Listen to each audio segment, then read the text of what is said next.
What happened in qualifying for the Grand Prix? We've got a lot to talk about in this podcast. A lot of talking points, actually. Baku delivering in qualifying, and I'm wearing a very, very proud Ferrari shirt right now. Now, before we dive into the rest of the podcast, we'd love to get to 500,000 subscribers on YouTube. So if you haven't already subscribed, because I think there's over a third of you that watch these videos and you're not subscribed, to get us over that milestone would be amazing and a massive achievement for us. So please do click that subscribe button if you haven't already. Would really, really appreciate it. Let's get into Q1, where the bottom five were Ricciardo, Norris, Bottas, Zhou, and Ocon. Goodness gracious me. Lando Norris, 17th position. McLaren feel very hard done by. Andrea Stella speaking after the qualifying, saying that the FIA shouldn't have flown a yellow flag for Ocon, who had that puncture and was moving slowly. It should be a white flag for a slow-moving car. It is unlucky from my perspective, of course, to have a yellow flag flown when you shouldn't have probably had one from the FIA, and that has caused confusion. But at the same time, we see yellow flags all the time, drivers utilising as best they can yellow flag zones by showing a little bit of a lift. Bernie Collins said after qualifying as well that the teams will look into the data to show the FIA, look, the driver lifted a little bit here earlier than before or braked here. Like, let's not forget, this is Q1. Lando was on a good lap. I think it was a couple of tenths behind Leclerc's fastest time at that point. So it was still very much in his hands. And it's a huge mistake. It is on Lando's side as well. Like, there is a part to play. It's not. I'm not going to purely say this is Ocon and the FIA's fault. So massively affecting his chances in the Drivers' Championship. And as we saw, Lando very, very upset. He's very quiet, isn't he, when things go wrong? And I feel for him. It's very much hindsight, but McLaren had left it right to the end, which of course everyone's going to improve, and then yes, you get the best track conditions, but did McLaren really need the track conditions to be that good? It is unlucky, of course, like you can never predict yellow flag, but that is the risk of Baku, because we know there will be, this can so easily happen at Baku because there's no big runoff areas, and if a car goes off there will be yellow flags because there's walls. So yeah, just gutting for McLaren, because it's another massive kind of blow to Lando's title hopes. It's catastrophic, isn't it, for his Drivers' Championship chances? You've got Max down in 6th. There's still an opportunity. I think I said on the stream that the one small, tiny little bit of silver lining for McLaren is that it wasn't a guaranteed pole position, but Oscar got pretty close, and McLaren still have an opportunity tomorrow. Let's not completely write it off. P1 Patreon member Lumixion, has Lando now got to produce the drive of his career to salvage anything? In the sense of the championship, yes. To beat Max Verstappen tomorrow is going to be nigh on impossible, in my opinion, because McLaren don't have that advantage that they had previously, and I'm sure when we get to the end of the season, we will be reflecting on just how much they should have back then in order to have a weekend or two where they can be off the pace, i.e. here, well, not off the pace as such, but not have the advantage that perhaps we've got used to in the last few weekends. I guess it's a bit of a saving grace that it is Baku. There's chaos, there's overtaking opportunities. It can switch in his favour for sure. Goes on the hard tyre, goes long, gets a lucky safety car. There are plenty of things that could go in Lando's favour tomorrow, which will help. But yes, it's going to have to require a lot of luck, I would say, as well, because without that, he might scrape a point or two. It is gutting. It's going to be incredibly difficult, but he will just go on a completely audacious strategy, and we've seen before. I know it's a very extreme example, but sometimes when you are at the back or further down the pack, you can take more risk because you've got nothing to lose, and it could pay off. All he needs is a safety car or something when he's already made his pit stop, and he could be right back in the mix. And then it does seem like McLaren are the faster package than Red Bull anyway. So it's kind of a never say never thing. And while it is a big moment for the championship, it is, you also have to remember it's only qualifying and the points are handed out tomorrow. Like, it literally doesn't, nothing's changed in the championship from a points perspective. Next question, P1 Patreon member Ronak. Is Lando finally going to gain positions on the opening lap? It's obviously likely that he will, but at the same time, lap one, it's not like this is a Monaco. Baku, you can settle in, you can pick drivers off one by one.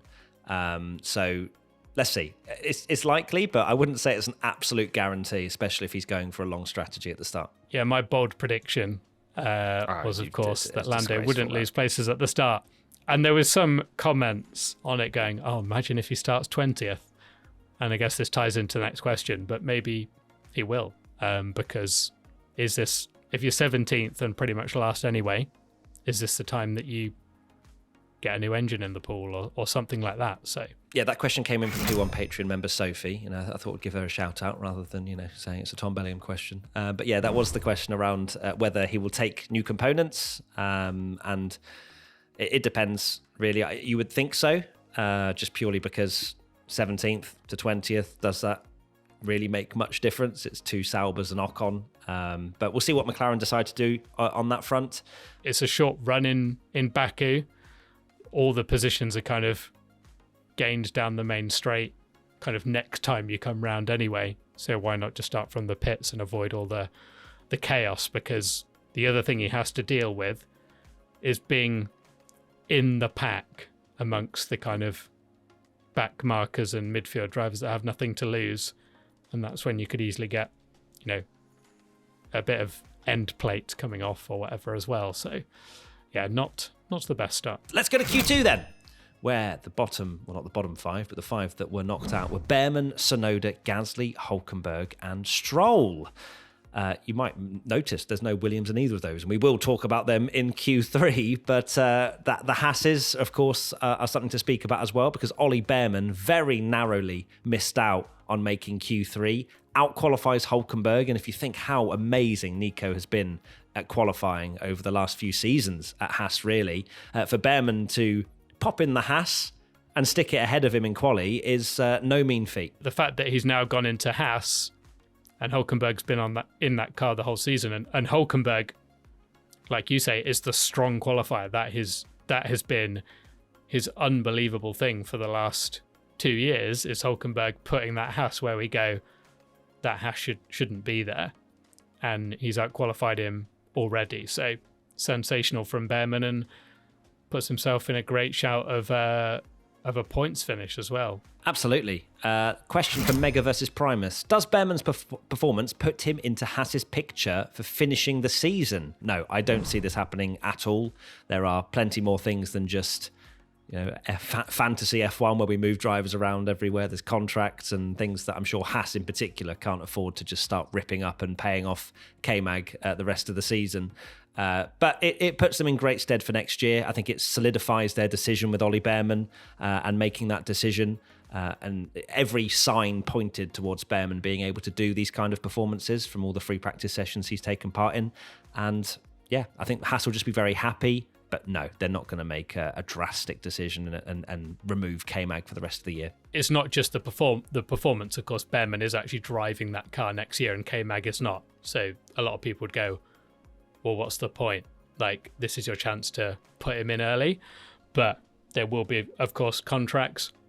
And let's not forget, despite us maybe being fairly critical of Kevin Magnussen's performance, he did a fantastic job in the last race, arguably one of the drivers of the race in Italy. So no, he will finish that season, and that is something that Haas did say that they would do, but puts them in great shape for next year. Let's go to Q3 then, where the top 10 were Leclerc, Piastri, Sainz, Perez, Russell, Verstappen, Hamilton, Alonso, Colapinto, and Albon. Charles Leclerc. Oh, yes. If we get a little cheeky W from Charles Leclerc tomorrow and Lando doesn't score points, Charles will be second in the Drivers' World Championship, and it is absolutely game on. But what a lap. Like, he is the best driver around this track, and he has been one of the best drivers this season, probably the second best, I would argue, behind Max Verstappen, who of course has shown how well he can execute a Grand Prix weekend most times, especially when his car's been there. But Charles, unbelievably impressive again.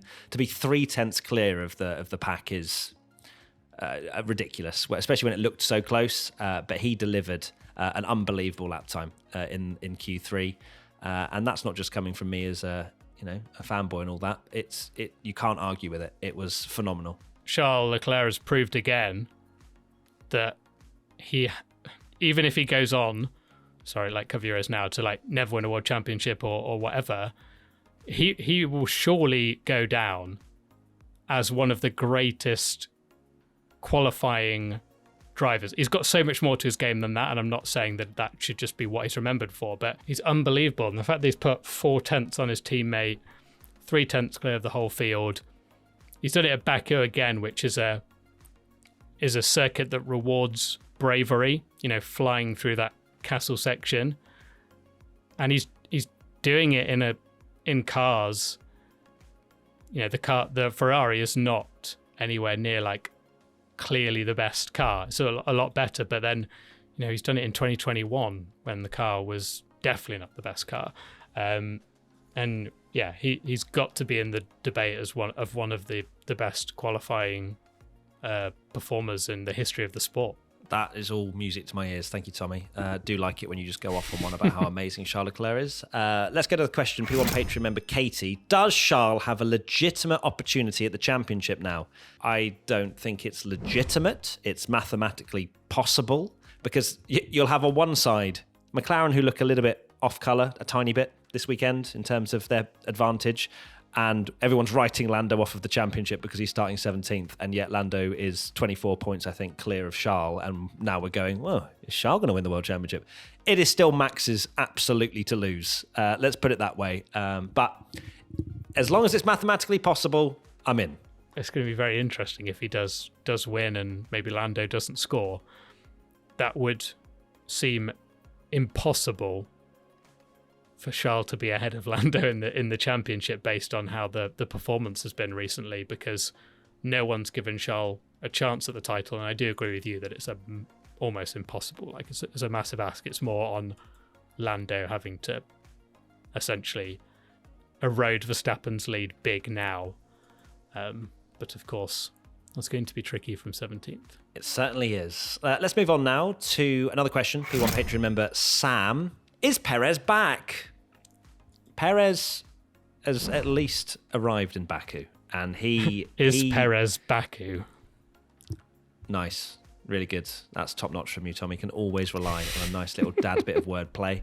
But yes, I think Perez has looked strong all weekend. We were hyping him up after yesterday in practice. He's continued that run of form. I don't know what it is about Perez and Baku, but it's clearly clicked for some reason, and maybe this will be the turning point for him for the rest of the year. I hope for his sake it is, and for the sake of it being 8 cars, well, if Lando actually gets out of Q1, 8 cars to fight rather than 7, and all of this sort of side slander that he receives from the other teams of it being just a Red Bull and Max Verstappen up the front. So it's great to see Perez up in 4th. What his race pace will be like tomorrow, we'll have to wait and see. But he put 2/10 on Max at the end, so he can be very happy with his performance for sure. It just needs to happen in the race. We saw in qualifying what he could do in Spa, but he dropped back. Whereas, can he stay ahead of Max in the race? That's going to be a big ask, of course. Well, he will need another driver in between Max, won't he? Otherwise, they'll be doing the switcheroo. Well, exactly. There's the team orders debate, which we never thought we'd have to talk about from Red Bull now, of Perez probably going to have to... all that talk of McLaren and will they switch them, that's now kind of out the window for McLaren, because they've almost sandwiched the entire field, the 2 drivers, and then Perez is the one ahead of Max that might be the one actually having to let his teammate through to get some extra points, which is like crazy irony based on everything that's happened going into this race and all the questions that we've been asking about McLaren team orders, isn't it?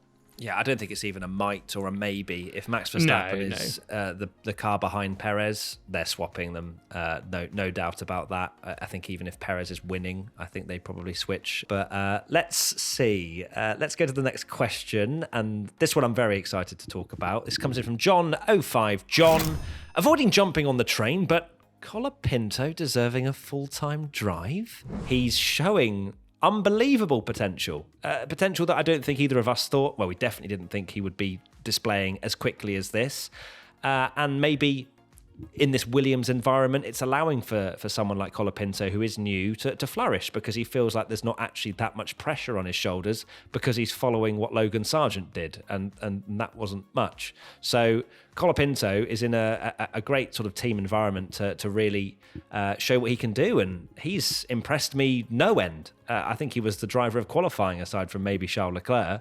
To stick at 9th, take it to Q3, unbelievable work. I think it just shows now that there are so many Formula 2 drivers that can do a good job and get, if they're just given the opportunity. And sadly, last year, we saw no silly season, no shake-up, no drivers were given a chance.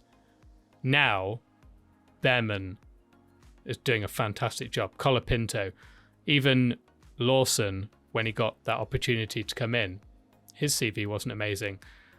So there are all these great drivers, and yeah, Colapinto is just another one that's come in and just done a really, really good job. So Colapinto, just fantastic. I really hope he gets a point or two or more tomorrow. Oh, or more. Teasing it. Lovely. Next question. P1 Patreon member, Tony Soprano. Is it time for team orders at McLaren to support Oscar? Well. No, I think Oscar has to focus on just winning the race. That's going to be a predicament in itself, right? If Lando scores 1-2 points tomorrow, Oscar wins in theory, then they have no argument to just support Lando, in my opinion, because they'll then be too close in the championship to maybe have these arguments that are clearly vague in a contract as it is, and that's why there's been so many question marks. But if Oscar gets even closer to Lando in the championship, which looks very likely after this race, it's not going to be a McLaren coming out after qualifying and saying, well, yeah, no, Lando, had a very unfortunate Q1. We are now backing Oscar. It's not going to be as simple as that, but it's going to make for even more difficult conversations, in my opinion. If that does indeed happen tomorrow, then Oscar is in a great position to kind of argue, you don't need to do this anymore. And then he can really solidify himself as the team leader going into next season, which we've already had the debate of Lando and Oscar, of how Oscar helping and letting Lando win the World Drivers' Championship could arguably be the worst thing that ever happened to his career, because it kind of, even it just gives you that mindset of Oscar being a number 2 driver, even though he won't see he is, could completely change. So Oscar will go for it as well. I think the fact that he's second, I can't wait actually for that. I think you couldn't have picked a better place for Oscar Piastri to be than second on the grid, because he is so aggressive. He will make this race a really exciting one to watch. I'm really looking forward to it. I think it's going to be awesome. Hopefully I'll be back in my normal setup. Apologies for the temporary one, but we had to figure something out this time. So come on, BT, fix my internet. And that is it. Tommy, what is your final thought? Just this final thought, just one singular thought. What is it? Just one single final thought is that just bring on Leclerc versus Piastri Leclerc, lap 1. Oh, it's going to be so spicy.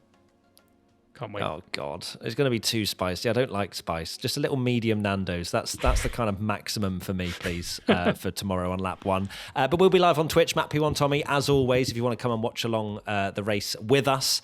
And yes, we'll see you tomorrow, where we'll reflect on all of the action once again. Thank you, as always, for all your support and all your love. US tickets are still available, and a few in Canada as well for our first tour around Canada and the USA. Cannot wait for that. Link is in the on our socials and everywhere. So, and probably in the episode description as well, I'd imagine. So, see you very soon. Lots of love. Catch you tomorrow. Keep pushing in the gym. Sweet dreams. Bye. Bye.